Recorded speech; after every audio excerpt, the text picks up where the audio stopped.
स्थिति होगी। जो अफगानिस्तान के अंदर से जो पुराना उपगणिस्तान था, गण निकल गया, तो पीछे आज आतंक और तालिबान, मूर्तियां तोड़ने वाले जो लोग रह गए, ऐसा ही अपना देश रह जाएगा। तो भगवान गणेश जी का आज जन्मोत्सव है। तो गणेश जी को हम गणपति भी बोलते हैं। गणपति का मतलब क्या होता है? गणों का पति। हमारे संघ की शाखाओं में गण होते हैं, उसको हम गण शिक्षक बोलते हैं। गण को ट्रेनिंग देने वाला, सिखाने वाला। तो गणपति यानी जो समाज का नेतृत्व करता है, समाज का जो लीडर है, समाज के मुख्य पदों पर जो बैठा व्यक्ति है, वो कैसा होना चाहिए? तो वो गणेश जी भगवान जैसा होना चाहिए। इसीलिए गणेश जी का जो चित्र देखते हैं, गणेश जी की प्रतिमा देखते हैं, तो अपने को क्या ध्यान आता है? अपने को ध्यान में आता है कि गणेश जी की आंखें बहुत छोटी छोटी है। आंखें छोटी क्यों हैं? हम सूक्ष्म निरीक्षण करें कोई चीज़ का। यदि सूक्ष्म निरीक्षण करना है तो आंख कैसी चाहिए? छोटी आंख चाहिए, नहीं, बड़ा सूक्ष्म निरीक्षण करने वाला चाहिए। गड़बड़ कहाँ है, सही कहाँ है, क्या करना है, उसके अंदर कौन से गुण हैं, ये सब कब होगा? सूक्ष्म निरीक्षण के कारण होगा। तो गणेश जी की आंखें कैसी है? गणेश जी की आंखें छोटी है। फिर गणेश जी के कान बहुत बड़े हैं। कान बड़े क्यों हैं? जो नेतृत्व करने वाला है ना, वो अपने कान खुले रखे। और जब बड़े कान होंगे ना, तो सब आजू बाजू में क्या चीज़ें बन रही है, पक रही है, कहाँ क्या चल रहा है, ये आदमी को फटाफट पता लग जाता है। यदि कान खुले नहीं होंगे, बड़े कान नहीं होंगे, तो उसको पता ही नहीं पड़ेगा कि धरातल के ऊपर क्या हो रहा है। फिर गणेश जी की नाक बड़ी लंबी है, सूंड है। तो सूंड लंबी होने के कारण सीधा बैठा हुआ भी आदमी अपने सूंड से पीछे सूंघ सकता है कि वहाँ क्या पक रहा है।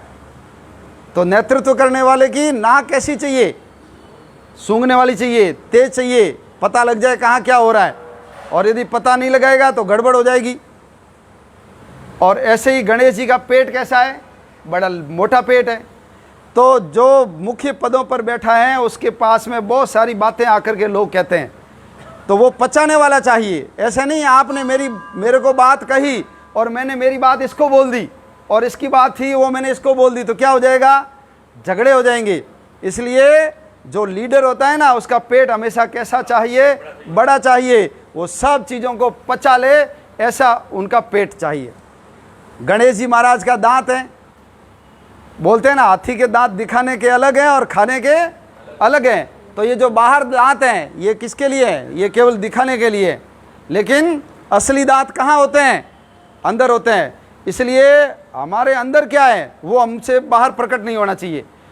बाहर प्रकट नहीं होना चाहिए, नहीं तो किसी व्यक्ति के प्रति मेरा भाव कैसा है वो चेहरा देख के ही पता लग जाता है। लेकिन गणपति जी दिखाने के दांत अलग है और खाने के दांत अलग हैं। बाहर से कैसे रहते हैं? एक जैसे रहते हैं, अपने को पता ही नहीं पड़ता कि इस व्यक्ति से इनके मन में प्रेम ज़्यादा है, इससे कम है, ऐसा आभास नहीं होने देते। इसलिए गणपति के दांत बाहर दिखाने वाले अलग है। ऐसे ही हमारे गणेश जी महाराज का जो वाहन है वो क्या है? वो चूहा है। चूहा है ना, तो चूहा एक ऐसा छोटा हम जंतु बोल सकते हैं जो सब जगह जा सकता है।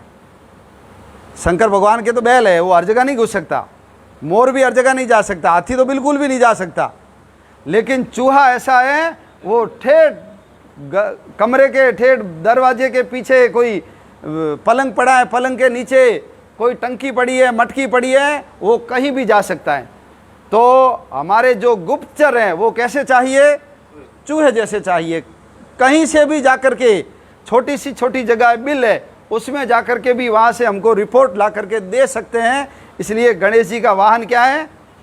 चूहा है। गणेश जी के हाथ के अंदर क्या है? लड्डू है। और गणेश जी को चढ़ाते भी क्या है? लड्डू है। और प्रिय भी क्या है? लड्डू है। लड्डू मीठा होता है। इसलिए जो संगठन करने वाला व्यक्ति है, जो चलाने वाला व्यक्ति है, वो हमेशा कैसा होना चाहिए? बोलने में मीठा बोलने वाला चाहिए।